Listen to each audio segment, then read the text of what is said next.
Good morning. We made it in the morning, just 5 minutes before it's officially afternoon here for MJT Football Pickems Week 2. Welcome to Mike's Pickems Challenge. We host this once a week. Everyone is welcome to join if you guys want to join in and submit your picks and try and beat us.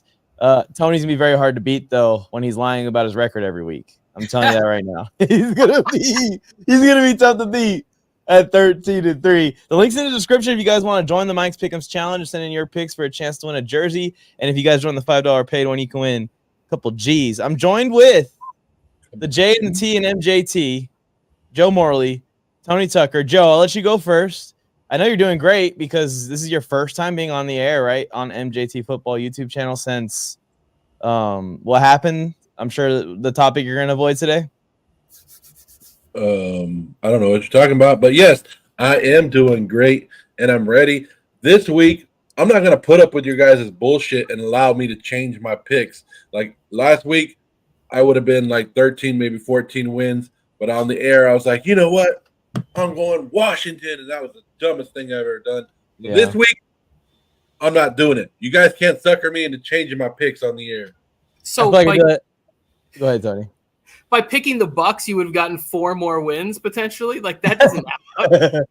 Well, Tony, I did switch to the Panthers like an idiot, on the fly. No, but I switched the Jets just to piss Mike off last week. Oh I switched that one, and then there was one other one where I switched. I think the Titans or something. And this is just a lesson. Just stick to your guys' freaking guns. Picking the Jets to beat the Niners with me last week. You probably should have just maybe stuck to what you were saying all off season and stayed consistent here going into week 1. I really believe that the Jets had a chance to capitalize on the momentum, especially when CMC was out. I was like, all right, guys, here you go. Doors wide open. Complete chaos for the 49ers all off season. Ayuk, Trent's out. CMC's now out. Come on. Just go get the win. Mike talked about the defensive line like crazy, and they just did not show up. They got mowed over. Yeah, and we're going to talk about everything. We'll talk about that when we get there. We'll talk about the 49ers when we get there and CMC's injury. We'll talk about anything you guys put in the chat. Just try and stay on topic with us. That's the only ask I have. So here, we'll talk about the Bengals when we get to the Bengals. Please bring this back up, Kyle. As you see, I had that as my game of the week this week because of how interesting the storylines are going into that one. But let's start this off talking about Bills-Dolphins game, which took place last night. And by the way, everyone, please like the stream. Subscribe to the channel if you're not subscribed already before I forget to remind you. Bills went into Miami and did it again, man. It just seems like the Dolphins are never going to get over this Bills hump. And now it seems like they're really never going to get over this Bills hump. Let's talk about the Bills first, and then we'll talk about the Dolphins.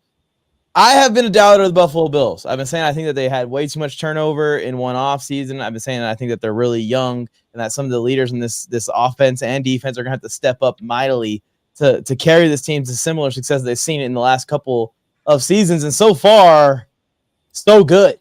I mean, Josh Allen was the only captain left on the field for the Bills in this game 2 nights ago, and no problems at all. There was no leadership issues, and the Bills handedly beat the Dolphins. Joe, any take here on Buffalo? Am I dead wrong? Is this going to be an 11-win team again, 12-win team again?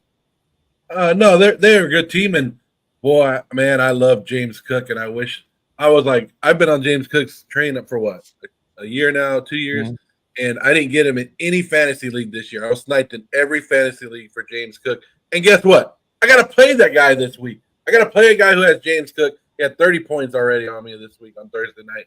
But we knew that the Buffalo Bills were going to try to incorporate James Cook more this year, and what a great young player. And they don't need no name people on name brand people on defense over there. Buffalo just playing their game and racking up their wins. Buffalo, I mean, when you're a well coached team, this is what happens.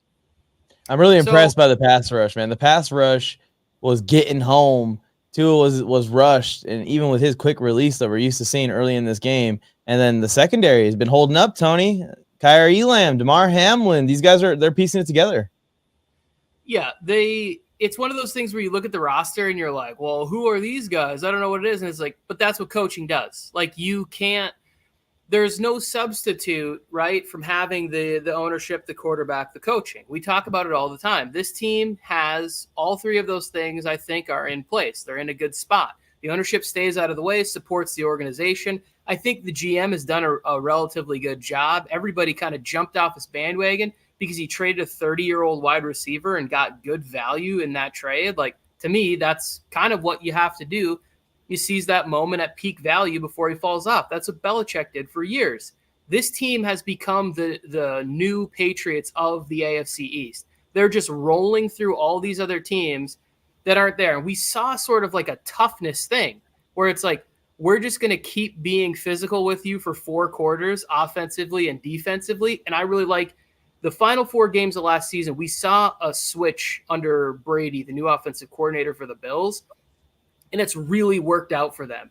And one of the things that I've talked about is when you have that guy at quarterback, you can go to a situation where it's like, we're a little unsure about the wide receivers, and that quarterback's going to make you right. That's why you pay him $45 to $55 million a year. That's why I'm not worried about Herbert at all. Like, I know that it's off to a slow start, but quarterbacks like that, they get better. And when they don't have to focus on feeding a guy, they can take their games to new levels. I mean, we didn't get to see a ton of that in this game because it was just a beat down city from the beginning.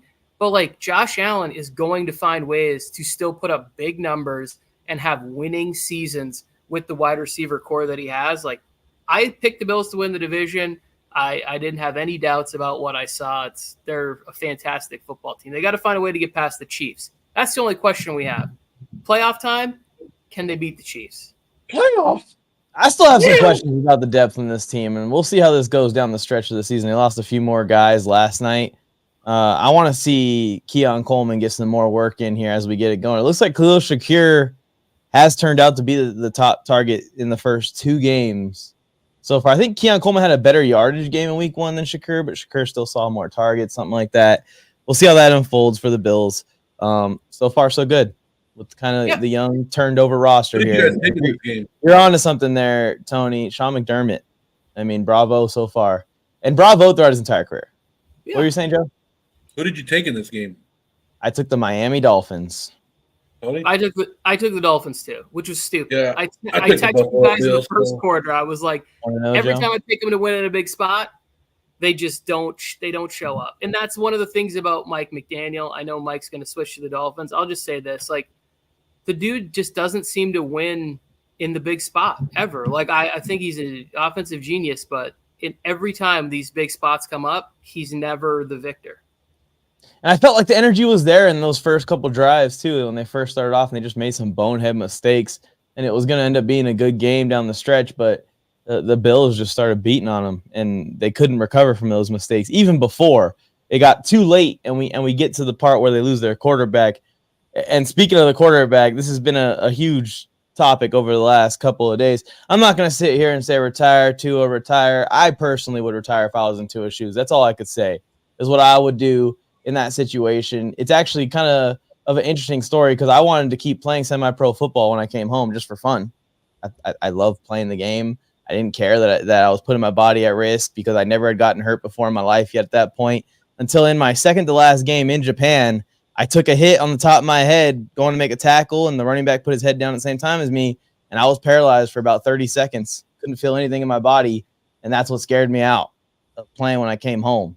And I kept playing flag football and tore my knee up too. So, like, this game, you have to consider it, and I know Tua has a lot of guarantees already in that contract that he's already earned by playing a few games. Joe, just anything you want to touch on the Tua topic? I know that there's not much more we could say that people haven't already said about this. Tua suffered too many injuries in a short amount of time. He should retire from the game of football the way Steve Young did, or the way Andrew Luck did. Yeah, and that's going to be his decision. I think it's just something that he needs to consider is how much he's already gotten paid and all that. But I mean, it's a huge loss for the Miami Dolphins, a playoff team, losing a quarterback this early in the season. Can they right the ship and go out there and get somebody? And because Skylar Thompson just showed that he's not the answer, and after that, but it's a huge loss. That's what I'm saying for the Miami Dolphins, and you hate to see it because we all want to see the best teams or the best players on the field, and we want to see quarterbacks. And this is just something that I think Tony would say too. It's like we just want to see people get paid, and this is why you want to get paid, because Tua got paid, Jordan Love got paid, back-to-back weeks we see quarterbacks go down. But it is part of the game, and that's unfortunate. It is, and it's unavoidable. You're going to get hurt playing this game for sure. It's unavoidable, and it sucks that it's happened to this young man. But at the same time, it's what you're signing up for. It's the risk you're taking. Now it's time to make the wise decision. But you're right, Joe. What are they going to do at quarterback? A lot of people are like beating the desk to bring Ryan Tannehill in here right now, bring him back to Miami. Tony, any thoughts on this? Do you have a replacement idea for the Dolphins maybe to try and salvage this last second? So I think that it's interesting because you would, knowing the history there, you think you'd try a little bit harder at the backup QB position, right? Like, why not? I mean, Carson Wentz was cool with being a backup. And now it's like, do you think the Chiefs would trade Carson Wentz in division, a team that if Carson Wentz gets hot, they might have to see? Like, I don't think that that's likely, but he would be my favorite option out there of any quarterback. I've never really understood the discourse on Carson Wentz. Like, has he been in that top flight quarterback since he got hurt when he was with the Eagles and he was an MVP candidate? No, he hasn't been back there. But he still won a bunch of games with the Colts. The guy's got good football left in him. Outside of that, like, what other backups out there? Like, do you think the Colts are trading Flacco away? Like, are the Browns trading Winston? Like, these are the viable backups that you can go and get right now. I just don't think these are all AFC teams with, like, ready to go backup quarterbacks that can win you, 8 to 9 games this year in the right situation. Like, we're even seeing, like, we talked about this, we'll get more into it later with the Panthers or with the Patriots, but like we talked about having guys like Jacoby Brissett, having a pro with experience in managing a game is important. And really all you need is somebody that's going to be able to get out there and get the ball out pretty early. Nobody I think is going to be as good as Tua, but like, Josh Dobbs, do you put in a call to the 49ers and say like, hey, you guys never have any injury problems? Oh, wait. Yeah, you do. What about your quarterback? Is he available? Probably not. And what's it going to take to get a backup off of somebody at this stage in the year? Like, everyone wants their backups. Andy Reid wants Wentz there because if Mahomes is out for 4 weeks, he feels like he could piece together a 2-2 record with Carson Wentz. Indy wants Flacco there because if Richardson goes down, they feel like they could piece something together like they did with Minshew. No one wants to trade their backup in the first place. I think Miami's screwed.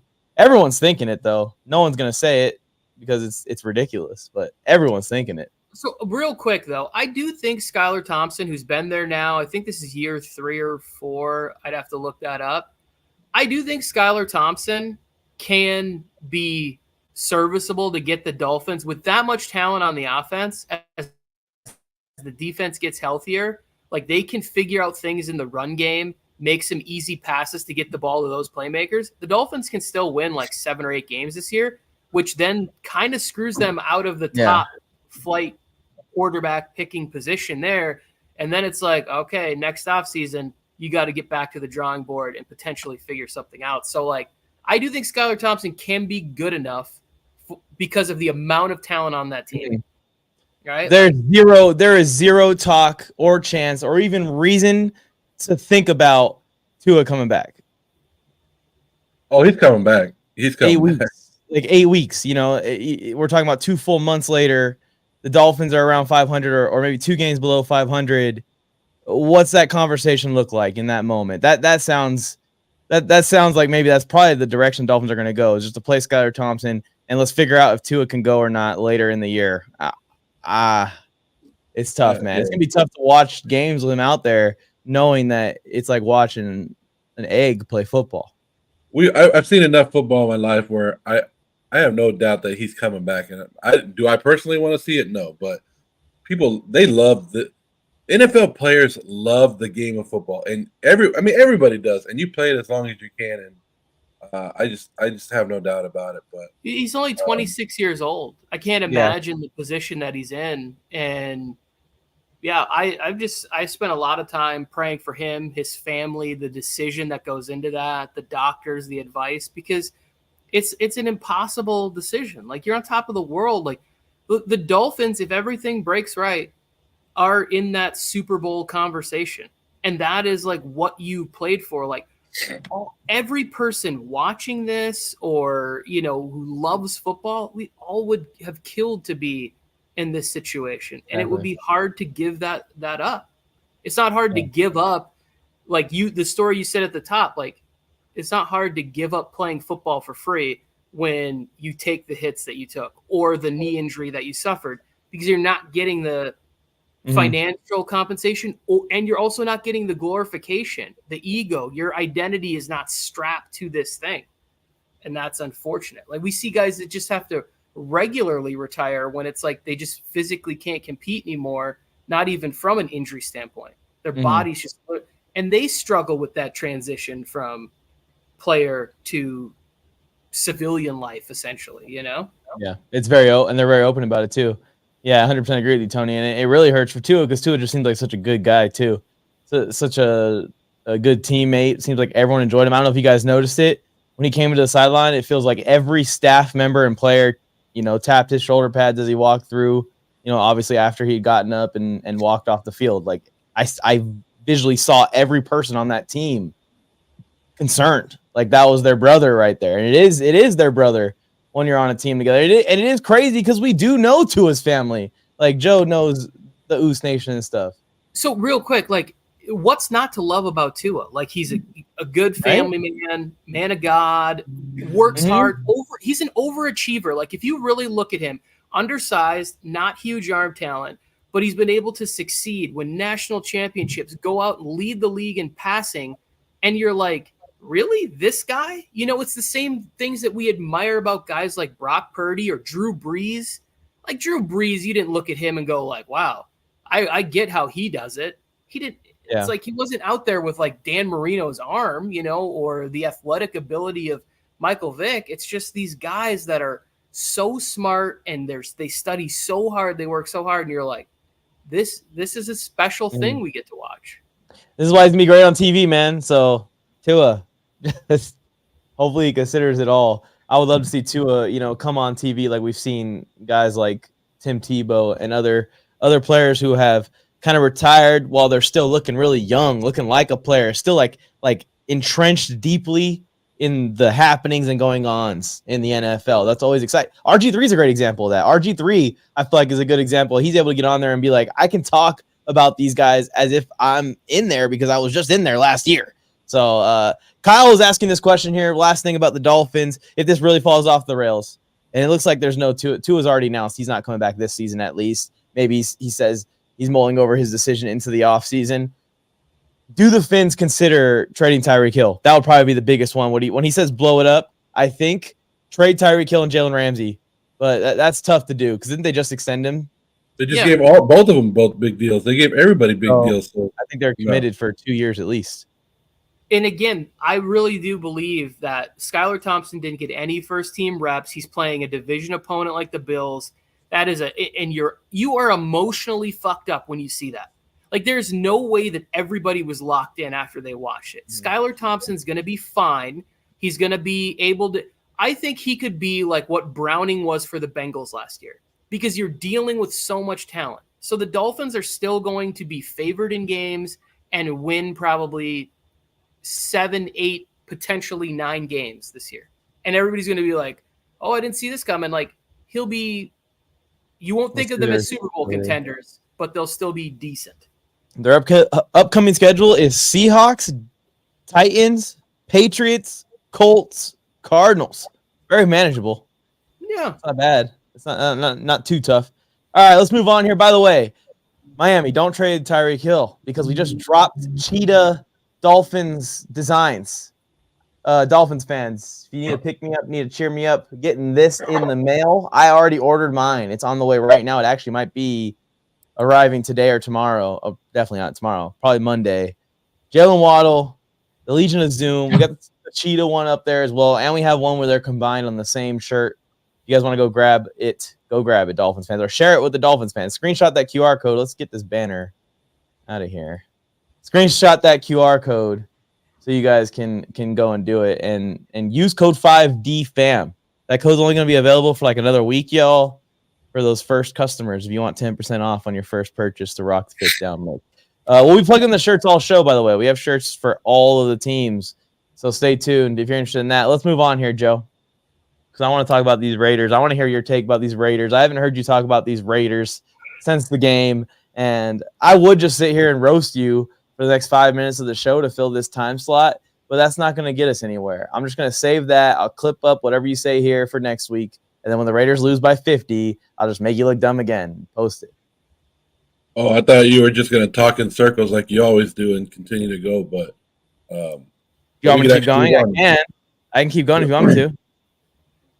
Well, this puts two of the good things that you love, Mike. You love Lamar Jackson, and you love the Raiders losing, and so this might be two things that you get this weekend. But I'm not. You sound confident. No, I am confident. I don't know what you're talking about. I've actually come out and said that this is a pretty good matchup for the Raiders offense if they can get their head out of their asses and actually go. No, that's bullshit. If you actually watch the game, like people are forgetting, I'm getting off topic because people are stupid and want to suck Joe off too, but he didn't have that great of a game. Like, it's all right, but what? It was the indifference of what you saw last week. And Charger fans are blowing up a win that wasn't that impressive anyways. Like, come on. Like, if you guys saw that, the Raiders self-imploded a lot last week, gave a lot of chances to the Chargers. And this week, they're winning conservative with their offense, and this week they need to open it up. This is on Luke Getsy to open up your damn game this week and get that offense going, because Raider fans I'd rather lose with you actually going out there and being aggressive and making mistakes that way than going out there and being a conservative team and not trying not to lose. And so I think the Raiders could take advantage of the middle of the field against the Baltimore Ravens with the tight ends if they go out there correctly. The Raiders defense matches is really well, is really good. I wasn't impressed last week with Derrick Henry, and all you saw was Lamar Jackson basically running around. And I think the Raiders cornerbacks can lock down Zay Flowers. So I think defensive-wise, we don't have nothing to worry about on the Raiders besides containing Lamar Jackson. But offense is where the Raiders need to just show up and put some points on the board. Now the spread has gone from 7 to 9.5 now because of injuries. But both offensive lines are horrible in this game. But you already know that I'm not backing down, and I'm taking the Raiders to win this game. What's the score prediction? I'm not your realistic Raider fan out there that's out there going, oh, my team, we sucked week 1, and then week 2, I'm done with them. I'm done. No, I'm a fucking Raider fan. That's what I'm doing, and I show up, and we just win, baby, is what we go by. And I don't give a fuck what all the rest of the fan base is doing. You guys can all mope and cry and do all this stuff, but I'm over here backing my team because my team's going to go in there pissed off to Baltimore, and they're going to knock off the Baltimore Ravens. And you can cut that out all you want, but I got faith in my team. 0-16 going into week 18. Joe's going to be on here saying the exact same thing. He's not lying. Mike, there was a season that the Raiders were, I think it was Derek Carr's rookie year, 0-10. And I went into Thursday night. I went to that game. I went to the game against the Kansas City Chiefs. Latavius Murray, some new rookie running back started. I put him in my fantasy lineup. I said the Raiders are winning this game. And you know what? When I left that stadium, I was chanting 1-10, 1-10. I don't know if I'd rather the Chargers go 10-0 or the Raiders go 0-10. Both those realities, they seem like wet dreams to me. Oh, but Tony, go ahead and give your analysis on this game. I think that the Ravens, watching that tape and seeing the way the Raiders defense just laid down and gave up in the fourth quarter of that Chargers game, I think that they're just going to pound the rock just like the Chargers did, and they're going to have 150 yards rushing too. So I think the major difference is, and I'm closer to Joe on this than what people are saying. Like, I have the Raiders covering. I think I picked the Raiders to cover 8.5 or 9.5 points or something like that. Big spread. It's a big spread. So like the Raiders have a great matchup in this where it's like, I disagree with Joe's analysis of Joe Alt's performance. I think it was zero pressure performance. I don't want to start an argument. Like, I think the Chargers offensive line is in a better state currently than what the Ravens line is in. So I could see them having more success in that portion of the game, because the Ravens offensive line in week 1 was still trying to figure some things out, had some guys getting banged up in and out. And if that's the case, I think there's more of an opportunity. The other part that I think makes it, and let's not get mistaken here, I'm picking the Ravens to win the game, but like what makes it closer is that Lamar Jackson got really banged up, was really beat up in that first matchup. So I think this is a bigger use of Mark Andrews and Isaiah Likely together, finding ways to use the middle of the field, try and make up some stuff there. I do think that there is a way that they can sort of remove Zay Flowers from the game plan. I think that they can make that happen. And I think this game is closer. I think it is probably closer to like a 23-17, 23-20 game. And I think the Raiders do find some ways to get the ball moving, because if they had to have watched that tape, and I told this to Joe, if you go to the line of scrimmage and you see man coverage on Davante Adams and you don't even look his way when the ball snapped, I am screaming at you in the QB room, because there were multiple times where we're out in the end zone, like end zone view where we were at the game. And then I went back and I watched the game and I was like, dude, they're in man coverage on Davante Adams and he's dumping off screen passes. It's like, you got to get him the football. You have to identify that right away and go, well, there we go. This is money in the bank. I think that'll happen when they see Davante in man coverage on this, that he gets to eat a little bit more. It's a closer game. I got like 23-17 Ravens. I think the Ravens win by at least 10. I would probably take them to cover if I had to pick, but I'm very, very unbiased, obviously, when I make these picks against the Raiders. I just think that Gardner Minshew played terrible, obviously, but he looked scared. I feel like the Chargers pass rush was getting there in a hurry early on in this game, and Minshew's timing was completely off from the jump, from the get-go, and all these mistakes that he made, they weren't unprovoked. Like Gardner Minshew, when he fumbled backwards, that awful-looking play, he almost threw a pick 6. The reason that he tried to pull that back is because the DB was undercutting a hitch route that he was about to let go, and he tried to squeeze the ball, and it leads to that weird-looking fumble thing, and the Chargers recovered anyways. It's not like that was an unprovoked play, and Gardner Minshew just handed the ball to the Chargers for free out of nowhere in the middle of the game. That's not the case at all. I think the Ravens the defense looked pissed against the Chiefs. I think they're going to be pissed in this game. They're going to do a similar effect here on Minshew and push him around early, and it's going to get ugly again. How long, Joe, until you want to see AOC put in? How many losses? 2? Is 2 enough? Oh, you can't ask me that question because I wanted AOC to begin the season. Yeah, so of course. I'm very biased. Look, if you're gonna lose games, you got to go with the young guy. You got to let him see what he can do. But here's the thing with Minshew last week and I was telling Tony, standing next to Tony the whole game, and I'm like, Tony, they picked Minshew to be because of his mobility, and he's not using it. He didn't use it. They didn't roll him out. They didn't do shit. And then that one time he tried to run, Joey Bosa made a great play and shoe tackled him. And it's like, if you're picking him to be because of his mobility, then design the plays to use his mobility. And I think, like I brought it up before, like I brought it up earlier. I think the Raiders just went in there too conservative, so their offense wouldn't lose the game, and it ended up losing the game for them. And I expect to see a different offense this week from the Raiders. Or not. Yeah, let's talk about the Chargers next. Yeah, okay. But would you rather see your team push the ball downfield and try to force the ball to Davante Adams, or go, hey, we're not going to get this and just hand it off, or force it? I would rather see an interception when you're trying to force the ball to your playmakers than what we saw last week. I'll just tell you that. Yeah, 100%. He had no time. I agree. Yeah, go down swinging. 100%. Yeah, nobody did not do that. I don't think any fan will get upset that your team is putting out effort. Like, that's what you want to just see your team try. That's the main thing. And Mike and I have rooted for Phillip Rivers. I root for Brett Favre for my youth.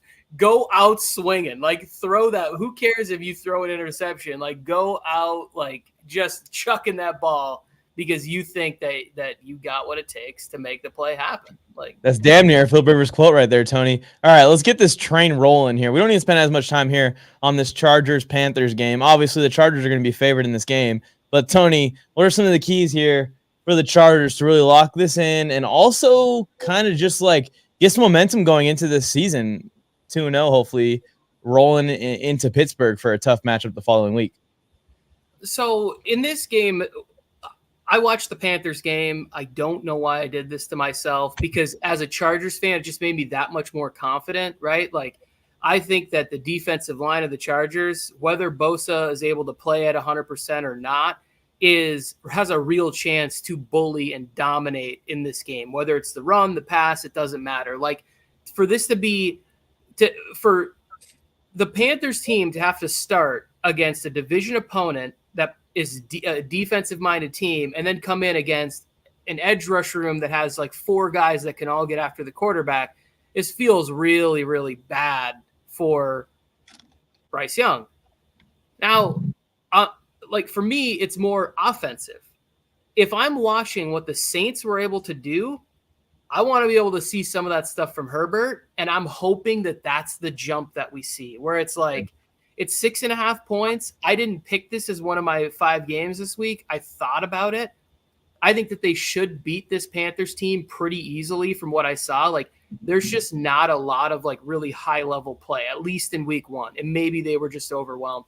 But I'm hoping that we get to see continued run game, a little bit more under center this week, some play action shots over the top, try and get Quentin involved down the field a couple times. I want him to keep that intermediate stuff going, but get him, if Palmer plays in the game, I know he's a little banged up, or if Brendan Rice steps up, let's take some shots down the field. Let's use the seams to Hayden Hurst. I feel fairly confident the Chargers win this one pretty easily. I'm with you, Tony. That's the one thing I'm concerned about, Tony, is that we just didn't really see the Panthers last week, or like what they're bringing to the table this year. It just was a complete meltdown from the beginning. But go ahead, Joe. Who was the guy next to us, Tony, at the game? And he was just like, get the ball to Palmer. Yeah, Throw it to Palmer. He had Palmer in his fantasy lineup. What's really funny is that, like, and people can't appreciate this, Harbaugh teams, wide receivers can have great games if you're somebody who watches the film. And Josh Palmer was out there blocking his ass off on plays, but it's like, as the average fan, they do not give a shit about that. Like Cornelius Johnson, who played for him at Michigan, he's on the Chargers practice squad. Like, that guy blocks his ass off at wide receiver, which is part of winning football, but it doesn't show up in fantasy box scores. So people are like, this guy's trash, he's garbage. It's like, there's a lot more to winning football than just putting up big stat lines. That was a huge part of breaking their will too, Tony. You watch that all 22. It's almost like every play, Palmer and Ladd are finding someone to put their helmets on and block. And it's just over and over and over. Eventually you get tired of that crap. You just say, like, go ahead and block me, I guess. Go ahead. Joe, what were you going to say? I was going to say, what's up, Roy from Ireland? How you doing? Oh, yeah. We'll be getting to that game pretty soon. So Cheers. I always love how people show up, and make sure you guys comment so we can pull them on the screen as well. What's up, Rory? Now, I was going to pick this as my lock of the week because you guys already know that I'm 1-0 in my lock of the week because I took the Saints over the Carolina. By the way, Joe, Patriots Bengals, remember? I know. That's why I'm not taking them. This is a very good pick for your survivor if you are doing it. I'm not taking the Chargers because I want to go somewhere else. I told you guys last week that I always go against the consensus. But I don't think the Chargers have anything to worry about. Like we've talked about, Tony, this is what we're talking about, the three-peat, right? The Carolina Panthers going for that number 1 pick 3 years in a row right here. The Chargers surprised a lot of people, and they're going to push that run game. They're going to get it going. Derek Carr, for everything that people are talking about, really, Derek Carr had 200 yards. He was still only at 200 yards. It's not like Derek Carr went out there and threw for 400 yards and 3 touchdowns. He had 200 yards, which is okay passing yards. But I think Justin Herbert's a better quarterback, and he's going to go out there and have a better game. And this is just going to get ugly early. It should be. But here's another thing that I worry about, and I was going to bring it up in the Raider game. Why does the NFL consistently do this to West Coast teams and put them at that 10 o'clock time zone? And this is a West Coast team going over there playing basically in a trap game against the Carolina Panthers. at 10 o'clock in the morning, and we've all seen some good upsets on West Coast teams going over at 10 o'clock in the morning. Yeah, and the Chargers, they've made the decision to even just stay there. They don't want to deal with it again the next week because they play Pittsburgh, I think, at 10 a.m. the next week. So the Chargers are just staying on the East Coast. They're not coming back to L.A. for this road trip, which in a way on a Jim Harbaugh team, that might actually be a good thing, just keeping these guys locked at a hotel together. But, yeah, I think especially with Derek Brown being already ruled out of this game, guys, that was like their hope of slowing down the rushing attack and maybe forcing us into any kind of mistakes or anything like that offensively. But now that he's out too, like the odds are stacked. I like that spread. I don't know how the Raiders have a 8-point spread and the Chargers have a 6.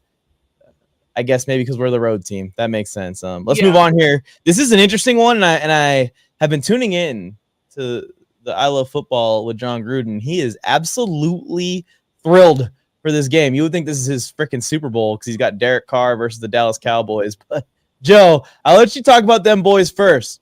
Kind of impressive last week against Cleveland. One-handedly. Now they're hosting Derek Carr, your old friend. What do you think about this one?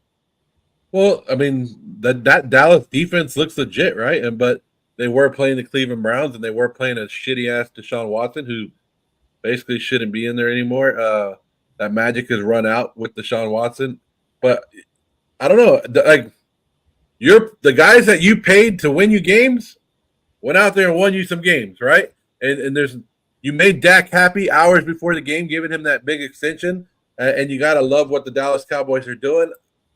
Maybe I was wrong, but I still don't think the Dallas Cowboys are as good as people advertise. And plus, week one, everything happens week one, and we get like built up over it. And playing the Saints, but come on, can we expect this from Derek Carr 2 weeks in a row to play good? I mean, a lot of Raider fans forget because they're all calling for Derek Carr to come back. You forget that Derek Carr is on and off, and he's going to play a good defense in Mike Zimmer this week. I'm taking the Dallas Cowboys to go 2-0 this week, and that's insane for me. Yeah, it's really about the pressure with me and Derek Carr. Every time I see a Derek Carr matchup, I just go, is this team going to get a ton of pressure in his face? He's probably going to struggle. And I think the Cowboys will get a ton of pressure in his face. But Gruden took the Saints, Tony. Are you taking the Saints? Absolutely not. So I tuned in partially to watch the Panthers because it was the Chargers' next opponent, but also because I wanted to see the offensive line, right? They're moving Fuaga, who played right tackle in college. They moved him to the left. You got Penning at right, who struggled. And I was like, man, the offensive line looks so good. But then you realize, who are the Panthers' edge rushers, really? That's not the case in this game. You're getting Tank on one side and Mike on the other, and you're getting Zimmer with some interesting stuff. And I don't even think he necessarily had to show a ton to beat the Browns in week one. Now you're going to be getting some different looks. Like, I just think this looks a very different Saints team in week two. Not that they can't keep the game competitive. Again, the Saints are getting like, if you pick the Saints and you take the spread, you're getting like 6.5 points. I think that's a bit much, but I'm still going to take the Cowboys at home to be able to figure out how to get enough pressure on Derek Carr to cause some turnovers in this game, to slow down Kamara, who looked really great in week one, and figure out a way to get CD involved. Like Marshawn Lattimore and Honey Badger are banged up in this game. Like, I think that there's a real opportunity where CD's like, hey, this is why you paid me $34 million a year. And Dak's like, oh, this is why I got a 60 piece because I'm going for 275 and 2 or 3 touchdowns in this game. Mm-hmm. I feel a lot better after getting that Dak extension done too. We knew the CD one was coming down, but getting the Dak Prescott extension done kind of like locked them in with him for a couple of years, gives you some comfort that this thing is committed. You know, the Cowboys aren't half in on this team. They are all in, as Jerry Jones would say, just all in on these 3 players. Oh, well, that's the thing is, like, every time when Jerry Jones says all in, everybody goes, Jerry's going crazy in free agency. It's like, really? Because he's never done that before. When Jerry says I'm going all in, he's telling you I'm committed to keeping these guys that I really like. I just want to make shit uncomfortable a little bit, even if that is for Mike McCarthy. Mike McCarthy's going to get a contract extension too, especially if this team starts off, 5-1, 6-2. We will hear like, oh, Mike McCarthy's getting a contract extension. Let's move on here. Oh, go ahead, Joe. Go ahead. Finish. Last thought. I had a good one. You're probably better off cutting me off anyways, because I was going to say something stupid. I was going to say when I go all in, it's the best 3 seconds of anybody's life. Yes, you're right. Yeah. Next. Anyway, grab the 88s t-shirts, y'all. Grab any of these t-shirts you guys see or share them with some friends in the corner there. We're going to be pulling them up for each team, like the Lions, which we're moving on to next. This almost made it as my game of the week because I think this will be the most exciting game of the week. I'll explain why I picked Bengals Chiefs later. The Lions hosting the Bucks here. 2 now experienced teams. 2 teams that I think view themselves as contenders in the NFC. We'll see how this game goes. I personally am taking Detroit. I just think that the depth and the top end talent on that roster is still just a little bit more than what Tampa has, but I'm not feeling comfortable by any means. I never feel comfortable taking the Lions. I have lifelong experience with the Lions losing. So, but Joe, what do you think about the Bucks on their way to Detroit? There is some injuries on the defensive side for the Tampa Bay Buccaneers. No Antoine Winfield and stuff like that. So I always lean when I'm picking the Lions. I always look can their offense score enough points for them against this defense going in. So once I saw that the Tampa Bay defense had a couple injuries, and I'm like looking at them like I think the Lions could put up 20+ points on them. So yes, I'm going to take the Detroit Lions because the one thing I always question is the Detroit Lions defense. Like they're a good unit, they're getting better, they're a young unit, and I always but that's the main thing. Can Jared Goff put up the points? Because when you in the last year or so, in the last year and a half, when Lions lose the game, what are they losing it? Because if Jared Goff makes a big mistake, last year I think week 2 he threw a pick 6 to Seattle, lost them the game. So that's what I'm basing it on. I'm taking the Detroit Lions to beat the Tampa Bay Buccaneers in this one, just being at home. We've talked about how many games the Detroit Lions get inside a dome this year that's going to benefit them. This is going to be one of them. Tony? Bucks team, they tend to focus on eliminating the run, taking that away. I think we get to see Amon-Ra St. Brown have a nice day. We get to see Laporta get in there and do some work.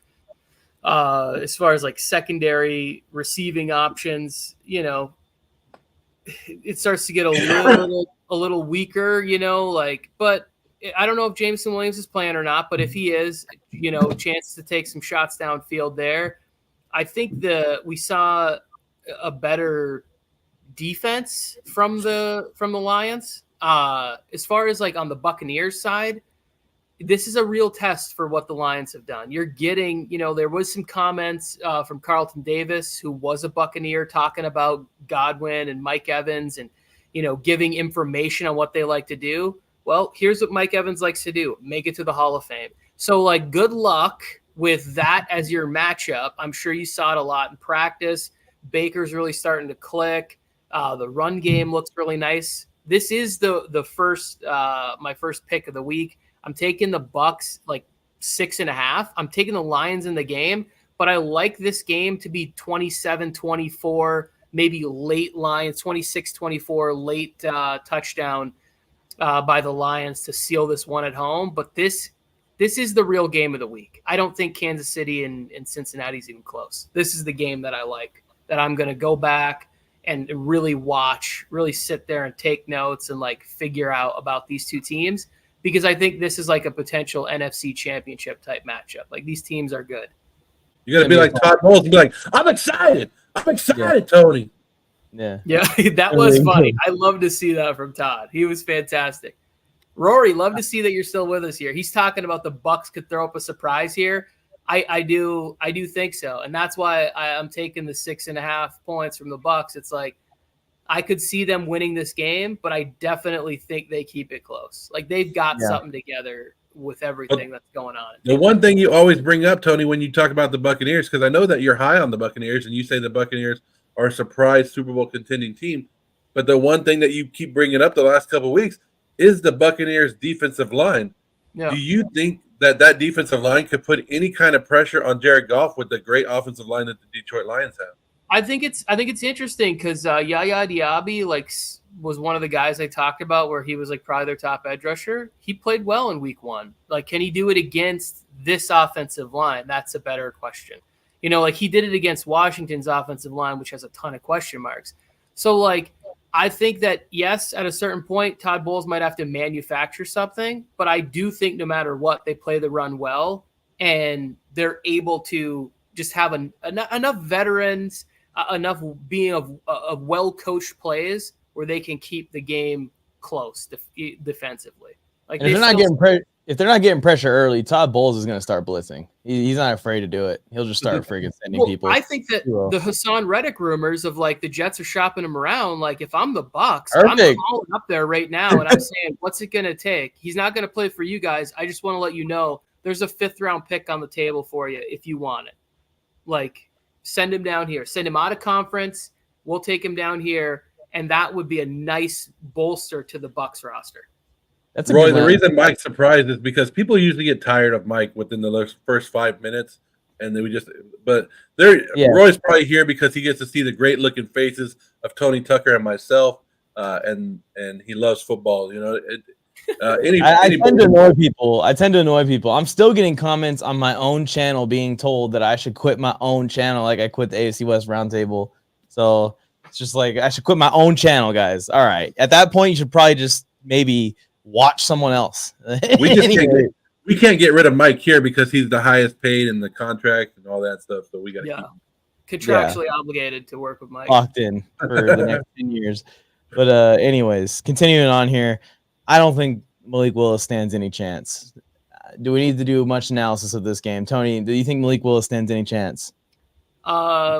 So this is a weird thing because the Packers were favored, like 2 weeks ago in this game. And now on the road, the Colts are favored. I did take this as my second pick of the week, 3.5 points, minus 3.5 for the Colts here. And I think that I feel pretty good about. This is the one I feel pretty good about. I know a lot of people are saying this. I heard a stat. Malik Willis has never thrown a touchdown in a regular season game. And I think he's played in like 8 or 9 games or so, or like 5 or he's played in a couple. He's played in NFL games, never thrown a pass in a regular season NFL game. I just think, even though you got a couple extra days to prep for it, he didn't spend the offseason with the team.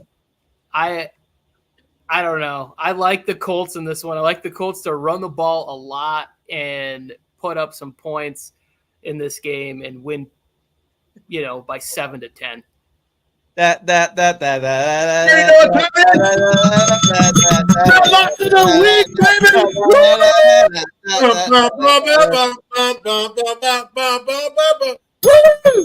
I saw the light starting to go off. I pulled the light out. It's the lock of the week, and I'm taking the Indianapolis Colts over the Green Bay Packers this week. So if you have a survivor team, you're taking the Colts and you're taking Anthony Richardson. It is a big risk but you got to go with Shane Steichen and that offense. Green Bay's defense got ran through last time against the Philadelphia Eagles.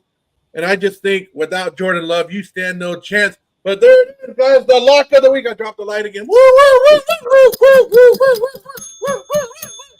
There you guys go. Lock of the week. Joe's lock of the week.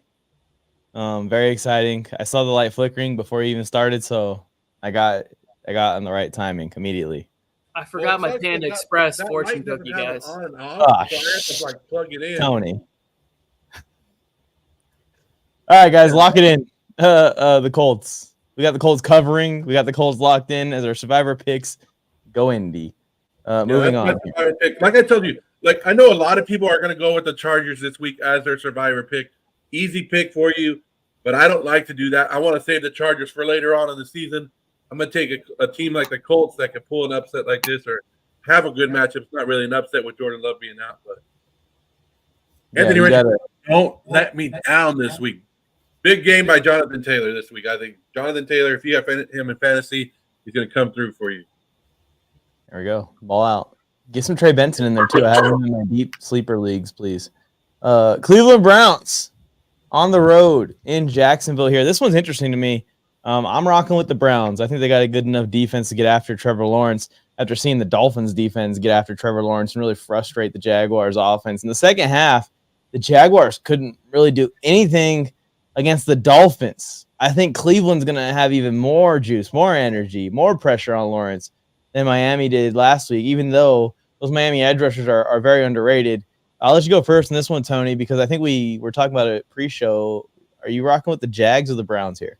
The Jags all the way. So the fumble by Travis Etienne was a huge change in this game. And then when they went for it inside on their 30, that was also, it just made me feel like I was watching Brandon Staley all over again. I was like, what are you doing? What are you doing? Punt the ball. What's happening right now? Your defense has been playing really good. Ryan Nielsen came from the Falcons to the Jaguars. I didn't realize that until I was listening to another show this week. I think that is why I like the defense better in week 1. I think that they're going to continue to put up solid performances like that. I don't think it was a fluke. I think they're going to be coached really well. This is one of those situations where if the Jaguars lose at home, you're 0-2 to start the season against a team like Cleveland that looked bad offensively in week 1. You start to hear the whispers about Doug Peterson. You got to find a way to win this game at home. You just paid Trevor all that money.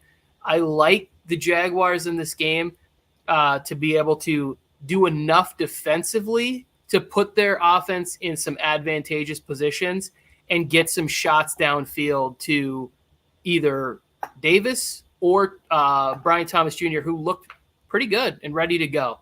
So I just think there's enough offensive firepower to overcome a Cleveland defense that just seems to get frustrated that they have to play with that offense. They're like, goodness gracious, what else can we do? The Browns are just like, ugh. They have to commit, man. They have to get this running game going at all costs with Jerome Ford, please, for the love of God. But Joe, what's your take on this one? The Browns be the Browns, right? The Browns. We've talked about this. It's the offense, and they're basically the Raiders, another Raider team. They have a great defense that has to stay on the field when their offense can't do nothing. But yeah, don't talk right now, Tony. Talk right now because I will come over there. I mean, I think I don't like either. To be honest, I don't like either one of these teams, and I know that I have to pick a team, but I don't like Jacksonville, and I don't like the Browns. The only thing I like about the Browns is their defense and Jim Shorts. But I'm hoping that the Browns can somehow pull off a happy ending in this one and make everybody. See that? You see that? Yeah, you guys like that, huh? You like that? Keep going, Joe. You're gonna point it out. Just keep going. I just can't. Sometimes I make a good joke and I gotta stop and just laugh at it myself. And I want to take Cleveland so bad. Brandon Ayuk got lucky not to get traded to Cleveland, right? Like, what a lucky guy to dodge that bullet. But who are you taking, Mike? Did you already pick? I got Cleveland. You just gonna pick the opposite? And you're taking Jags? Damn it. Yeah, we're split here. All right, I'm taking the Jags too. I'll take the Jags in this. Even though I don't like it. Even though I think I'm 100% wrong in this game. I think the Browns are going to win, but I'm taking the Jags. I'm proposing a new rule. We have a Joe Morley game time decision, right? We get it. This is a weekly thing I want to see, Joe. I want you to show up to the show game time and be like, I'm going to take this team. Can we also I have it marked down like all my pickems. Like I have the Jags all week. It's one of those games that I've been going back and forth on. Okay. Yeah. I feel pretty confident in the Jaguars at home in this one. I say we had a segment called Mike's Mulligan where you just give one back to me each week. Absolutely not. If anything, that one's coming up. Stay tuned in case you guys see. If Roy's still in here, Roy, you pick the game for me this week. His name is Rory. Rory. I can't see now. Now you got to get my speech out there and stuff like that. If he's still in here, I'll let my pick come from Ireland this week on the Jags and Browns. So he can just throw it in there who he thinks is going to win, and that's the pick that I'll go with. But Rory, we can move on. If Rory's still here at the end, me and him are going to talk a little golf to end the show. Yeah, cheers, Rory. Hopefully we get banger after banger this week for the games. But let's move on here. Speaking of Brandon Ayuk, speaking of revenge games, Sammy D getting some revenge on the 49ers this week. Tony, the Vikings hosting the 49ers. We need to speed up. Just saying. Okay, I'll make it quick. I heard a lot of talk this week about how the Vikings beat them last year. It was a completely different situation. The team was badly injured. I think it's a different case. This is one where I'm going to take the 49ers I feel pretty good about this. There's no wavering. after what I saw on Monday Night Football. Even Nick Bosa was talking about how they could clean some things up defensively. They got away with some stuff against the Jets that once they get all of those things tightened up, the defense can take another step. I'm just hoping that Sammy D, my future MVP here, can keep it together. Survive. Don't look terrible in this game. Make it to the end of the game too. I mean, Don't he's see gonna ghosts. get feasted on. No ghosts. He's about to get demolished. But anyways, Joe, go ahead. Yeah, no Jordan Addison this week, right? It's getting worse. For the Minnesota Vikings. San Francisco just put CMC on the IR. The Madden is okay. That's the thing that we need to talk about, Mike, that I haven't been able to talk to you about. Can I make a video about that? Curse? Huh? Can I make a video about that still? Is it too late to make a video about that? This being the Madden curse, taking out CMC? Oh, is Sam Darnold seeing ghosts right now? I was like, what the hell? I was like, what are we doing here? It's Sam Darnold seeing ghosts. We got the Halloween shit already out. Great. My least favorite holiday. Oh, I love it. I got some of my Halloween decorations down. So is it the curse of Madden, or is it the curse of being the number one overall pick in fantasy? Because that's something that I bring up every time we do mock drafts. I go, you guys always laugh, and you guys go, why aren't you going with the top guy that everybody else is picking? I said, because every year something happens to him. It's too good to be true to take somebody number one in fantasy football. So CMC out at least until week 6 now with him being placed on IR. Will Jordan Mason have enough? And you saw a great game from him last week. Was that just the Jets being a horrible defense, or does San Francisco have another great running back there? And we've seen it when Kyle Shanahan and any Shanahan offense, basically any running back is good in that situation. Sorry. Can't get too excited here. Still got this going on. But I think the Vikings are a better team than we've actually are going to admit, right? And I think they're going to put up a better fight against the San Francisco 49ers than we saw the New York Jets do, because they have a better quarterback right now at this stage of the season in Sam Darnold over Aaron Rodgers. Oh, shit. Just taking shots at Mike right now. But Sam Darnold, I mean, if anybody knows how that offense is, it's Sam Darnold. So you don't think he was giving the defensive guys pointers this week and a little bit more of what they can get out of San Francisco? I don't think the Minnesota Vikings are able to pull this up, but I think it's going to be a very close game and closer than what we're all thinking. And I'll take the San Francisco 49ers to win this game, but not by much. I probably wouldn't take very much advice on defense from Sam Darnold. I'm just saying. Well, yeah, okay, I think it would be a comfortable but he win. knows the schemes over there. He's seen everybody. He kind of knows the tendencies, even if he can't pull it off. But this might be a game that Brock Purdy that can Brian Flores make Brock Purdy look bad in this game? That could possibly happen. He put enough pressure on this team.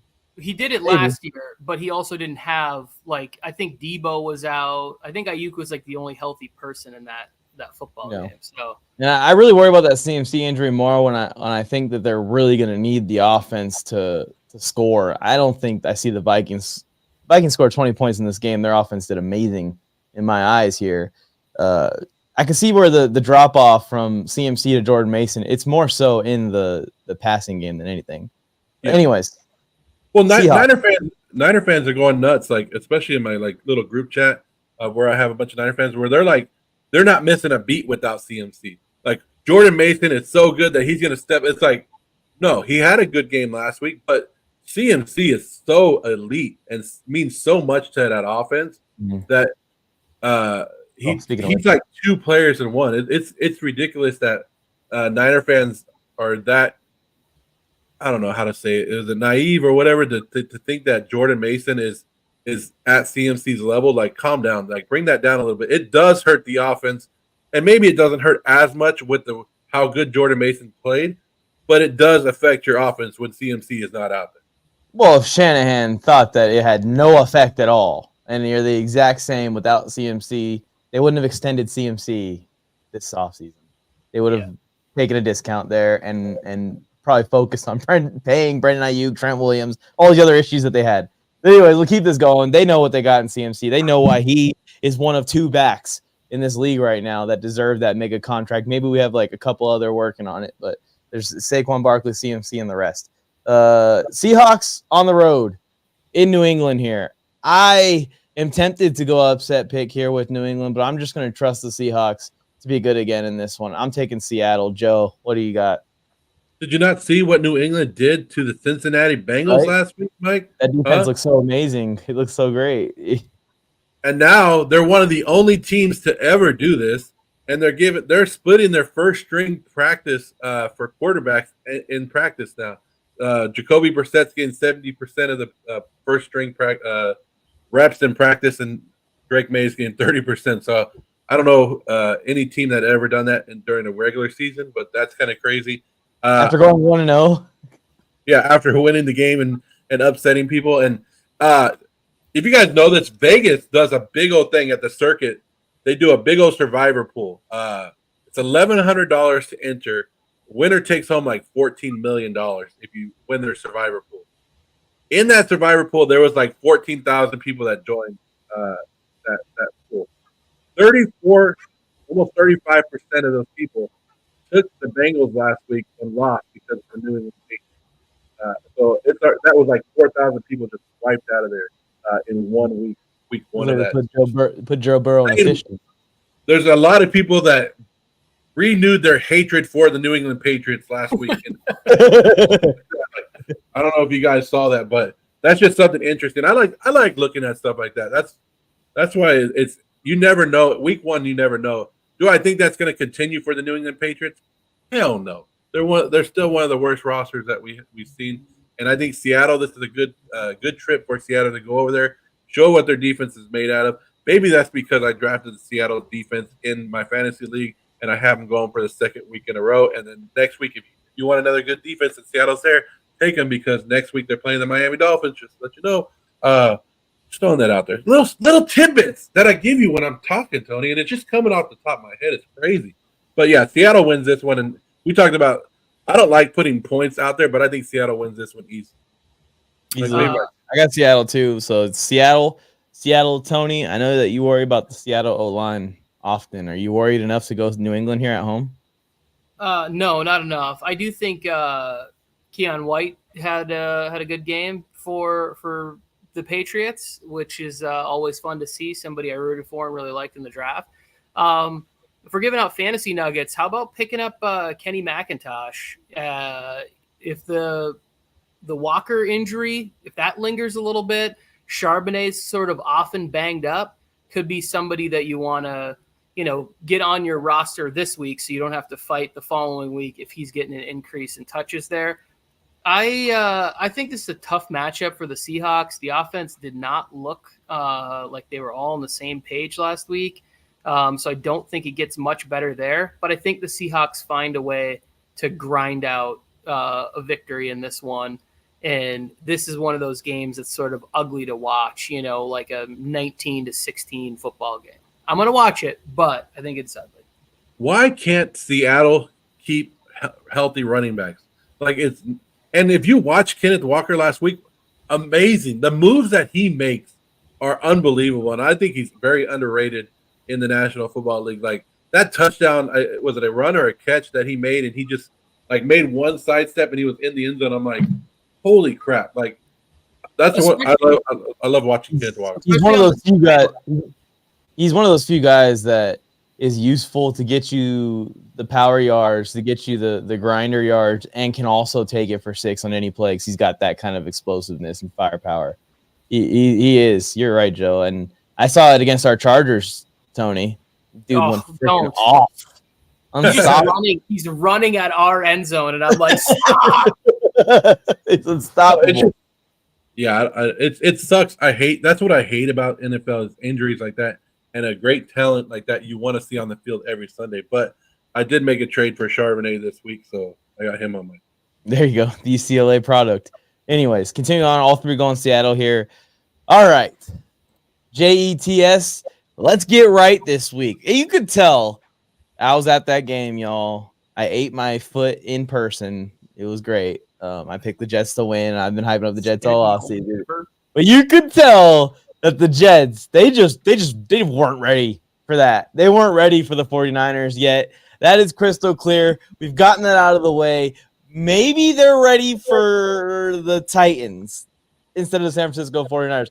Really looking to see the Jets get this run game going, kind of fix that. I think that their defense has an opportunity to frustrate Will Levis and get him to make some bonehead mistakes like we saw out of him last week to blow that game. The Titans coach was literally saying that they would have been better off punting on 1st and 10 the entire second half. Like, you better beat this team, New York, or I'm off the wagon already too. But go ahead, Tony. What's your thoughts on this one? It could get really bad really fast for the Jets because if they lose this game in Tennessee, and Tennessee's defense is good. Like, this isn't a game where it's like, oh, well, the offense is just going to get right back on track. Like, Tennessee's defense they've got some players on that side of the ball. Offensively, I think if they took anything from Monday night, they're like, hey, we have to get the ball to Pollard and Spears as much as possible.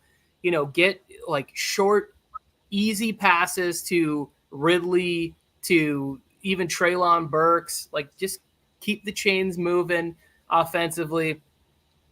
The Jets side here. They go on a short week on Thursday night, and I think they go to New England, I believe. I forgot to see if it was there, whatever. But they play again on Thursday night in a division game against the Patriots that I know it's a new regime and everything, but week one looked an awful lot like a Bill Belichick coached game plan in week one. So I don't know how much they've gotten, diverged from the path there. The Patriots have owned the Jets for the better part of a decade. Come on, man. This is a game you got to win. You have to beat the Titans here. I am going to take the Jets, but I don't feel as great about it as I did when I picked them week one to beat the 49ers. I'm writing this down. You guys are giving me video gold. So for that Thursday night game, there's a video idea, the Jets versus Pats storyline, and then the Madden and first overall pick curse. Thank you guys. You guys are making me a lot of money on this one today. But Joe, what's your thoughts on this game? I don't want to see Will Levis on his knees crying again when he throws a pick six. Like, what the hell was that, Will Levis? I mean, I know it's a great picture for years to come of a just quarterback. Like, oh my God! Like, the Tennessee Titans lost the game themselves to that's ridiculous to go out there and play as good as you did last week against the Chicago Bears and lose that game. Now the Jets have something to do. Like, is Aaron Rodgers and Nathaniel Hackett, are they beefing for real, or is that just like TV magic that they're showing on the sideline? Because I don't know if you guys saw that during the Jets game where Hackett was talking to Aaron Rodgers on the bench, and Aaron Rodgers just like straight out ignored him and was like, whatever. Well, it's because I think the situation is, and I don't like it. I'm not excited about it. It's just worked before at an MVP level, but the situation is Aaron Rodgers is the offensive coordinator, guys. Well, he's not. He didn't call great plays last week. He's not calling the plays. Like, it's not full blown, but he's calling the shots of this fucking offense. He's calling the shots of the organization, Mike. Yeah, it's not something that I've seen work very well very many times except for once. You have two great young offensive players that you need to get involved in this game early, and it's Garrett Wilson and Breece Hall. If you want to win the game, those are the two guys that are going to win the game for you. Aaron Rodgers is not going to win the game. They've handed over the reins to this guy, and everything is in the corner of, like, can he be what he was? Like, if that's the case, the Jets will be good, and they'll be fun to watch. If not, that's going to be the case. Starting here. Starting now. Starting in Tennessee. Let's go. JETS. I'm not off yet. I'm still on the flight. You guys are both taking the Jets, right? You guys are both taking the Jets. Mike, how'd that Jets defensive line look last week? Remember we talked about my parachute's in the corner, Joe. My parachute's in the corner, but I'm still on the Jets defensive line flight, all right? They're going to be better against a worse offensive line here, a younger offensive line, but still a test. They still have the top-end draft picks for tackles. They haven't completely worked out yet, but they got the double tackle thing going on here. Like, this is a good test for the Jets to get right, like I was saying, to go full circle here. People pick the Jets to win the Super Bowl, Mike. If the Jets show up and do exactly what they did last week, everybody better come out and apologize for those crappy-ass picks because there ain't no way the Jets are bouncing back if they lose again this week. Right. But I'm taking the Jets to win this game. And like I think Tony said it, and I don't know if he said it on air or off right now, but if the Jets lose this week, we're never picking them again. Right, Tony? We're in on that, me and you? Yeah, I think I said that off screen, but yeah, I'm right here, Tony. Through Mike's hand, all the way through, just all the way through Mike, and just. I mean, I'm in on this high five. I'm picking the Jets too. We all agree here. I'm not saying we disagree. We all picked the Jets last week. We all picked the Jets this week, but we talk shit about the Jets more than any other team right now. I don't understand. We have 6 picks on the Jets, but you guys keep saying, Mike, you're a fucking idiot. Stop believing in the Jets. I only picked the Jets last week. Pick the Titans, Joe. Pick the Titans. How about it? I already listened to you for this whole time. You're right. The Niners are better than the Jets, even though you picked the Jets to win. Now pick the Titans, would you? They call it a patty mayonnaise. So here's the only reason, Kyle. Here's the only reason I don't think that's the case, because you have to give a team like this a shot to have sort of a Jordan Love situation. You got to give him like 8 to 10 games, because there's no way that Brian Callahan can feel like I have to win to keep my job in week 1. Yeah, but he can't say like, hey, week 1 was a disaster the way the game ended, but they started off great, like 17-0 or whatever. Like, I think I saw, I don't want to say the stat because I don't really remember exactly what it was, but not a lot of teams have not lost leads like that in the fashion that they've lost them. So let's go on to the next exciting game here. Yeah, real exciting. Giants on the road in Washington. The New York Giants looked like one of the worst football teams in the league last week. Also, like right along the Titans' second half there. I'm excited to see what Jaden Daniels can do this week in kind of a game that I think is going to be more competitive. I think this is going to be a lot more close. I want to see if this kid's got some clutch in him, if this kid can close this game out, and I'm going to root for him to do it and pick him to do it and take the Commanders.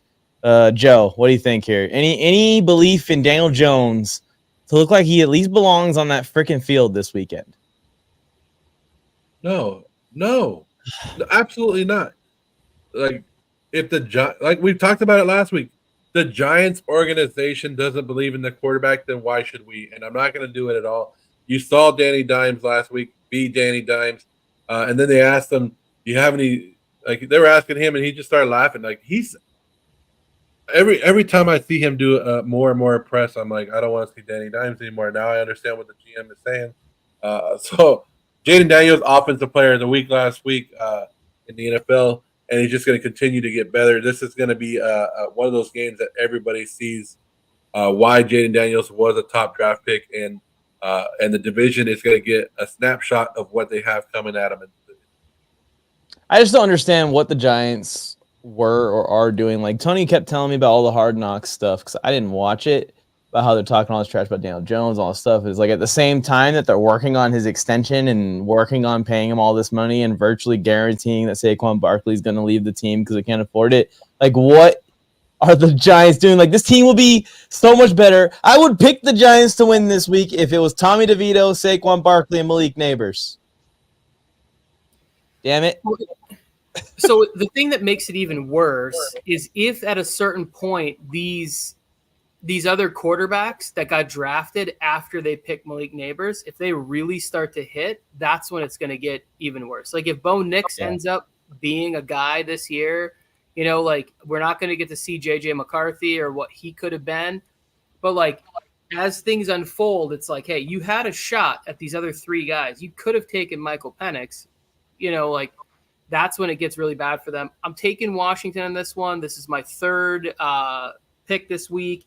Is they're at home, 2.5. They just have to win by a field goal. I really like that for them. I don't think either one of these teams is very good. I thought Washington would look a little bit better than they did. They kind of got some stuff later in that game to make it look more like a reasonable football game against the Bucs.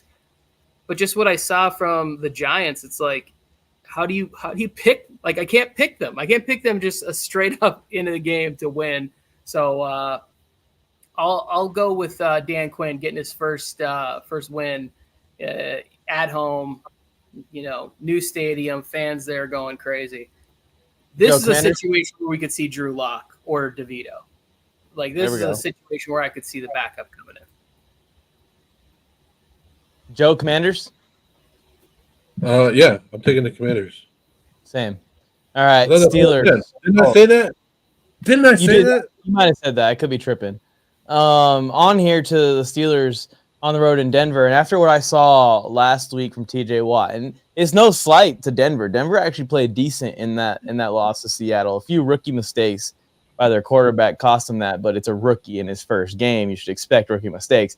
But until the Pittsburgh Steelers play a team with 2 tackles, I'm just going to roll with the Steelers, which they happen to play a team that has 2 tackles next week. So that's just a little bit of foreshadowing. But TJ Watt chasing down Bo Nix. I don't think Garrett Bowles is going to stop him. I don't think whoever the hell the Broncos are fielding at the other tackle spot is going to stop him. I don't think a running back is going to stop him. I don't think if they put all 5 Denver Broncos offensive linemen on TJ Watt, they could stop him. So give me the Steelers in another defensive, ugly-looking game where it's 18-15 or 15-12. Yeah, this is a Steelers pick for me against the Broncos offensive line. I think this is a game where Bo Nix just looks really, really brutal against the Steelers defense. And Fields is starting, right? Back again this week. So yep. I think we could see them try to maybe open up a couple of things, maybe not fully get to where they would like to be in the offense, but start to take some more shots downfield on who's ever not being covered by Pat Surtain. Like, hey, if you notice you got man coverage on whoever that other wide receiver is, Van Jefferson or whoever, I'm not even sure who wide receiver 2 is right now for the Steelers. Let's go ahead and get that ball out there. Let's get Freiermuth over the middle a little bit here. And I think this is an opportunity for them to really run the football, like get Najee Harris going, get Jalen Warren going in the run game. A little bit more Cordero Patterson than I thought we'd see in week 1. But again, Patterson is Arthur Smith's guy, so that makes total sense. But I like the Steelers pretty comfortably in this one. This is one that I would have picked if I was in a survivor pool. Tony, you got to love this comment. He's saying that the Steelers and Broncos game is going to be only people that are going to tune in are the mothers of all the players this weekend. Yeah, this is not one that you get real excited about if you don't like watching dominant defensive performances. Like that's pretty much why I watched Steelers Falcons. Very great comment. I love comments like that. Yeah. Bronco fans, if you guys didn't get enough of Shay Shay this week on Instagram Live, make sure you guys check out the T-shirt right here. More Club Shay Shay. Just throwing that out there. That's another post, Joe. Thank you. Mike, I can't believe you disrespected an offensive tackle in this league. And Tony, let Mike know who the other offensive tackle is for the Denver Broncos. Always Flinchy McGlinchey and Garrett. Yes. Bowles, right? Yeah. Come on, Mike. Everybody knows who it is over there. Big Mike McGlinchey over there. And he still ain't going to stop nobody, but he might get you a false start every once in a while. But it's a great. That'll keep Bo Nix clean if you just false start before the snap. But even the interior for the Steelers, though, when you get Keanu Benton, Hayward, I think Larry Ogunjobi is still there. There's just a lot that this defensive line has advantages, and I think that's a big factor. Patrick Queen in the middle, like this is just a frightening front seven for Bo Nix, a rookie to face here. And I just want to know what Joe's thoughts are going to be after Joe Alt shuts down TJ Watt next week. If he's going to think that's impressive. Well, hey, let's not get that stuff in the air. 1 week at a time. Too ahead of myself. My bad.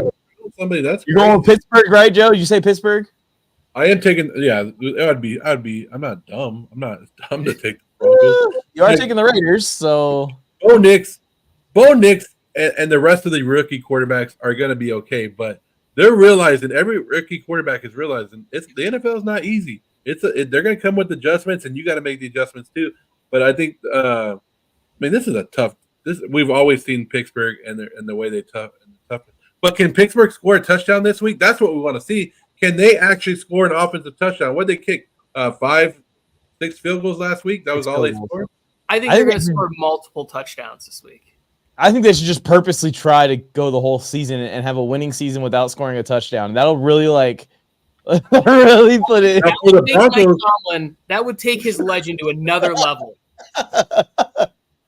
For the Broncos, was it last week in week 2 that they gave up 72 points? So this would be a win for them if they don't do that. Yeah, so 70 points. That's the goal for the Broncos here. All right, let's move on. We need to get out of here. I need to go, but I brought my prop, Tony. You need to bring your prop next week. I brought my weed for my Mike's on the weed upset of the week. But the more I've been thinking about it, what are the odds for this, Tony? Is there any way that these Rams injuries got the Rams creeped into underdog status? So I locked in this game at a pick'em too. I do not feel good about this at all. It's plus half a point for the Rams right here. Oh, so my goodness.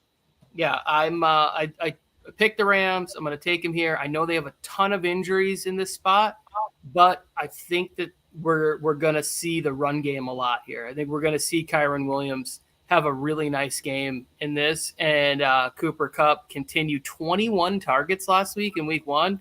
Cooper Kupp is back. Yeah, he's back, baby. I think this might be a score fest type game, 34-31. I like the Rams in this. See, this is where I'm really on the drugs, guys, because I am taking the favorites in my upset of the week this week. I'm taking the Arizona Cardinals. Okay, they're not the favorites. Oh yeah, I guess they are. They are. Yeah, they are the favorites. But by it's at home, they should be getting more than half a point. So they are. Well, I look at them as underdogs. That's why I picked them for my upset of the week again this week, as they almost pulled it off last week. Just came one missed. We won't even talk about that. The Cardinals almost did it. The Cardinals could be 2-0 here, like I predicted. Remember, Joe? I said 2-0 and then losing 6 straight games. Yeah. There you go. So who do you got? You got Rams or Cardinals here, Joe? Because I'm going Cardinals. Tony's going Rams. No, it's not as you're not going as crazy as you think you are, Mike. Like everybody. I thought it would be a bigger upset. If the Rams are healthy, I think the Rams would be bigger favorites by a lot. A lot of people are picking the Arizona Cardinals this week because, like we said, week 1, a lot of things happen. Can Marvin Harrison finally get thrown the ball and instead of being wide open right there and missing it? And the Rams, a lot of people are worried about the Nakua injury, but I think the Rams played a tough, good game last week against Detroit, and it was a great matchup to start it. And I think the Rams win this game. I don't know why people are building up the Arizona Cardinals like they actually have a chance. Injuries, I don't care. Sean McVay finds a way to get the next man to stand up, and I think Matthew Stafford in this offense wins this game. Well, he's going to have to get a lot of men to stand up because they're down 2 tackles. They're down Puka Nakua. They're down multiple on the D-line. I know this because I have the Rams fantasy team, and it's just a list of questionable players. You know where Matthew Stafford played before he came to the Rams? He's used to having no offensive line. True. They hung tough in that Lions game, so that's why I'm calling a Cardinals upset, even though this is turning out to be kind of a 50-50 pick-em type. The Detroit Lions are 10 times better than the Arizona Cardinals, and the Rams were able to hang with that. I think that the Cardinals offense is going to be able to put up similar amount of points. I think the Cardinals are going to score 25 to 30 points in this game, and the question is the Rams going to dominate the Cardinals defense the way the Bills did? And you have reason to be confident in that. I'm not saying that you shouldn't be. This is where we see the young Rams defensive line make a name for themselves this week. I think the Rams defensive line shows up and people start giving them a little bit of respect. As the guys that Kyler Murray jukes out every play, that's the names they're going to make for themselves. Kyler looked good last week. He looked like he was fully back from the injuries. Matthew Stafford played behind bad offensive lines when he was a much younger, healthier man. So it is a bit worrisome for the line to be that. Switching over, Tony? Go Cardinals? No, I've already got this locked in. I'm taking. I get it. Rams and a pick 'em on the road. I'll take it. Let's get to this next game. Yeah, game of the week here.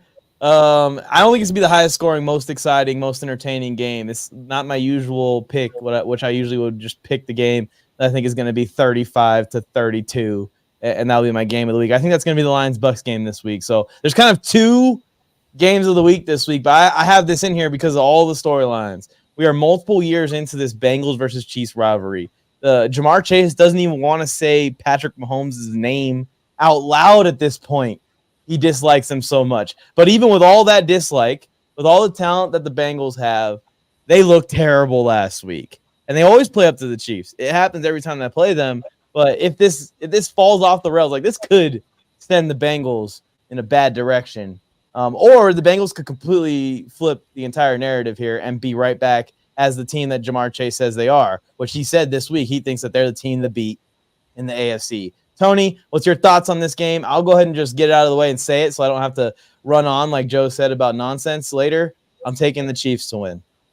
Yeah, I'm taking the Chiefs too. I think that this game is actually a little statement game for the Chiefs to say like this isn't close. This really has never been a rivalry. They beat us in one big game, and since then we've taken care of business. The Bengals are like, even if they took a giant leap from what we saw last week, and the Chiefs took no leap, then it's a close game. I still think the Chiefs win. But the Chiefs also get a chance to improve things, sharpen things up defensively on that side of the ball. Like, it's just where the Chiefs are at right now and where the Bengals are at in week 2. And it's going to be, this game's in KC. Like, this is just a rough game, I think, for the Bengals. And I'm thinking double digits. I'm thinking more like 31-20. You know, like a big win for them. They're taking shots for Cam Taylor-Britt. The corner is taking shots about how Xavier Worthy only can run straight or whatever. It's like, sure, he might only be able to do that one thing, but he does it really well. And if you miss him on the jam, like, good luck trying to catch him. So there's just too much good against too much unknown for me not to take the Chiefs. It's like he's walking into it. He's walking into getting memed this weekend. Freaking, why would a DB ever say that? That's a stupid thing for a DB to go ahead and say, hey, try and burn me this weekend if you get an opportunity to. But Kyle, I don't know what you're talking about. I don't know if you ever heard of Joe Burrow or Jamar Chase or Trey Hendrickson or all the other players that are on this Bengals team that's made them so good over the last couple of years. Or T. Higgins, maybe. I think we would have a different perspective on this game if the Bengals didn't get their butts kicked by the Patriots last week, right? Like, I think and if T. Higgins is healthy. If T. Higgins was out there, I would have a lot more faith in the Bengals. Yeah, and that's, I think the Bengals need to find their identity, and it's something that you kind of see like the last couple of years where the Bengals struggle coming out of the gate for some reason. Why can't they just get it going? Like, go, like, and it's this is a. Go ahead, it's Tony. Pretty simple. I mean, they just never are together during the off season. Like, this shit matters. Like, I know that some teams take it more seriously or train a certain way or whatever, but like, you just can't miss 6 weeks of timing and 6 weeks of reps. And then the week leading up to the game, Higgins, who was there all off season, is out. And now Chase is back. And I know Chase goes, well, the timing goes back to LSU. Sure it does. But in different plays with different players, like, you do need that time to get at the same pace. You can't just show up and just dominate any of these teams. And I just think that KC is like, hey, he had an extra 3 days to prepare for this game. Andy Reid did, because they played on Thursday. Like, the Chiefs are just coming and rolling. And you're right, Joe. If the Bengals would have beaten the Patriots handedly like we thought that they would, it would be a little different. I'd still be picking the Chiefs in this game at home this early on to win the football game. But like, after you watch that, how are you supposed to have any confidence in the Bengals going into this game? But I saw a stat about Joe Burrow being like undefeated against Patrick Mahomes and some other top quarterbacks in this league. And then when he plays like Jacoby Brissett and the starry quarterbacks or the lower end quarterbacks, it's 0-5 against them. So Joe Burrow steps up. But I'm with you guys. I think the Chiefs win this game easily. Until I wasn't sold on the Bengals defense coming into the season, and I still think there's a little bit more question marks. And this is a good test against a good offense. I'm not saying the Chiefs' offensive line is good, and the Bengals can probably take advantage of that. But this is one of the games that I think the Chiefs, like you said, Chiefs coming off easy rest, Bengals coming off a bad loss. There's no way that you're not going to take Kansas City Chiefs right there. Yeah, and like you see Kyle putting Pacheco my top 150 in there. We just saw Ramondre go for like 150 all-purpose on him too. Like, not only is the Bengals offense struggling, their defense couldn't stop a toddler running the football. So we'll see. We'll see. It could get ugly. But I had that as my game of the week just because all the storylines, y'all. We didn't even bring up Joe Burrow's wrist or any of that. That's another thing thrown on top of everything. On to Da Bears. By the way, the Da Bear t-shirt here in the corner. It's a fan favorite from all the reviews that we've gotten so far. First primetime game for Caleb Williams here. I'm actually excited for this game, guys, because I said it on my show with Tony Tucker. I feel like the Bears could have been a lot better if they just didn't have someone that was really nervous in their first game at quarterback. If Caleb Williams could just hit these guys that are getting wide open and getting all kinds of separation, they can put a lot more points on the board, and I think they can make this game really fun. I'm still taking the Texans to win at home, but I think this can be a fun one.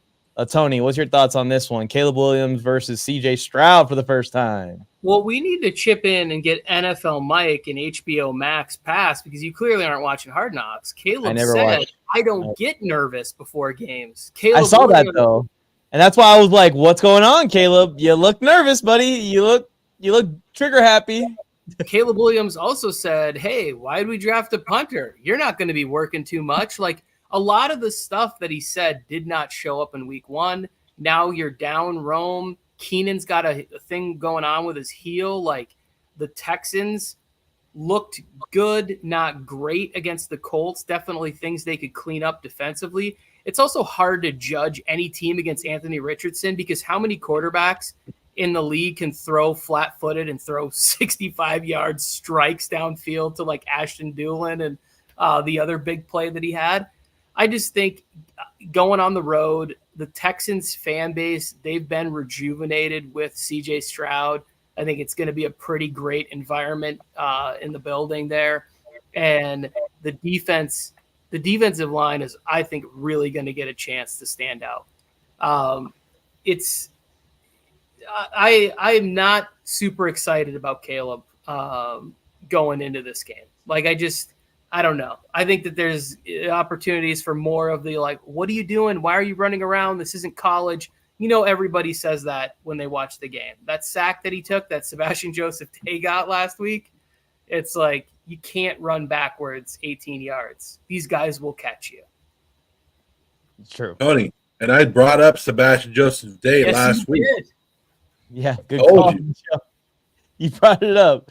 I have to address this real quick, Joe, before you go, because this is something that Raiders fans do a lot, right? I've been called soft. I've been called all these things all week for 2 weeks straight. Look at waved at Mike, and I looked away scared, thought it was a gang sign. I am not scared of a single one of you motherfuckers, and I will cuss you all out on camera. I will cuss you all out in person. I don't care. This little dude, he's been hating on me for years, and he's saying he saw me and didn't say shit to me in person. All right, Raider Aaron, don't talk crap to me anymore. And the rest of the Raiders fans out there that were calling me soft, I walked right down the center of that tailgate. Not a single person said a word to me that they were saying online. So keep y'all's Twitter fingers. Mike, didn't you grab me and be like, come walk with me real quick? Walk with me. Like, remember that? Did you not forget about that? Bears, like, hey. Texans are Bears. Texans are Bears here. I don't know why we're instigating these people at all. Raider Aaron, I didn't see you at the game. Did you wave to me? I would have waved back. I know, Aaron. I was at the game. What's up? You didn't say. I would have taken a picture with him. I would have been like, "This is my biggest hater." I would have posted on Instagram and everything. Been like, "Saw him in person. Finally, we meet." That was the good thing about Sunday, Tony. Like you said, this was I think the first game that all three of us actually were at and watching it together. Yeah, this is the first time I ever watched a game with Joe, and it was great for me. It was fun to watch my team win by double digits. All my I know first game with Joe was a Raider. I lost like 15 pounds this weekend in that sauna. That was a brutal. That's pretty awesome, Tony. That both of our first games with Joe were Raiders Chargers and the exact same seeds and the exact same results. It's awesome. You have to live through the same thing. Who are you taking, the Bears or the Texans, Joe? Well, I already told you last week that people would remember the 2024 preseason Bears as one of the greatest teams to ever not do anything. This is what we see. When you build up a team in the offseason, and the dream teams or whatever, they disappoint you. And this is what the Chicago Bears are continue to do. They did it in week one. How they are 1-0 is crazy to me, thanks to Will Levis. But they're gonna drop this game right here. CJ Stroud in this offense will show you how to win a game and not lose it in the last final second. But the Chicago Bears lose. You're glitching out. I don't know if it's glitching out on your end too, Tony. Yeah, it is. His Okay, microphone's cutting out a he bit. said Houston though. I'm pretty sure. Yeah, he's taking Houston. He's got no faith in the Bears. You stupid Mike. You there you go. stupid Mike. That's better. Anything called Mike, anything with the name Mike, it's stupid. But anyway, and it glitches and it's soft. My microphone's soft. Soft, yeah, all those things. Start listing them all off. Walmart Wi-Fi Mike over here. The Atlanta Falcons on the road in Philadelphia. I'm rocking with the Eagles. You guys know how much I love the Eagles this year for time purposes. But Tony, any chance for the Falcons here? I think the Falcons can definitely do a lot better against this Philly defense than they did Pittsburgh. Yeah, I think so. It's going to be interesting to see what kind of jump they can take. The other thing, too, that I noticed was they were playing Cousins out of the pistol a lot. It felt like maybe the foot isn't fully healed. It'd be nice to see Cousins getting back under center. I think that way you can get the run game going downhill a little bit better, a little bit more play action for Cousins. I am going to take the Eagles in this game. Whether A.J. Brown plays or not, he popped up on the injury report with a hamstring. I think that's why you make a move and you go get somebody like Jahan Dotson, where it's like, hey, we are going to lose a little bit here, but not a ton. It's not a major drop-off to go from A.J. Brown to Jahan Dotson. You're still going to be able to get some reliable production there. It would be nice to see this Eagles defense playing on a surface that wasn't like what we saw in Barcelona or Sao Paulo or wherever they were. I look forward to that. I want to see Jalen Carter play on a good playing surface and be able to get after the quarterback, and then continue to see Quinyon Mitchell step up and make plays. So I'm excited. I think it's a good Monday night game. I'm looking forward to a lot of exciting players on both sides, and then we're also going to have a chance to see what kind of strides can be taken for this Falcons team. But 0-2, Kirk, come on, brother. We gotta find ways to get wins. We got to keep the fan base off of we want Penix, chance. People are already saying that Kurt's done, that he's washed, Tony. Kirk Cousins is washed is what the reports are after week 1. There were some bad timing issues I saw in the game. He wasn't on the same page with Drake London on a couple of plays. There was another play that looked weird. The timing with the guy in motion, it hits the tight end in the leg. But again, you had TJ Watt. I think he had a sack and a half that got called back. He had a strip sack fumble in the game. That game could have been way worse, way more lopsided for the Steelers. Falcons. But this goes back to draft day when you took Michael Penix. Anything that Kirk Cousins does wrong on the field, people are going to criticize him. Be like, bring in Penix because who's the best player on an NFL team, Tony? The backup quarterback.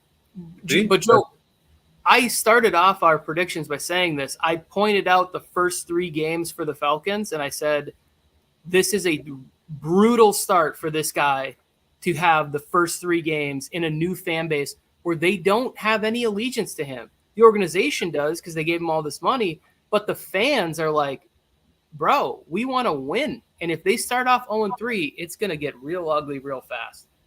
And this is a weird situation where with Michael Penix's talent and why they drafted him there, it might be actually a situation where the backup quarterback is the best player on the team.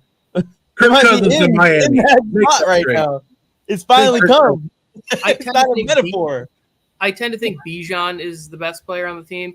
It was nice to see. I think the Falcons defense actually showed up. It's tough to gauge because they started Justin Fields in that game. We're unsure about what their offense were, but Grady Jarrett still, I think he's 13 years in the league, interior guy. He's one of those players that's super underrated. We forget about how much production this guy's had in his career because he plays in a place like Atlanta and he doesn't get the same hype. So you get another week of Jesse Bates. I think this is a good competitive football game. I don't think it's Eagles win easily, but I am going to pick the Eagles. Yeah, and I was going to talk about that. I think Atlanta's defense is going to surprise some people when they actually get to watch them on prime time. That's why I like when we get to see other teams. I don't like putting the Eagles on there because we see them a lot, but when you get to put a team like the Falcons on Monday night, you actually get to watch a little bit more, and people get to see teams that they're not used to watching.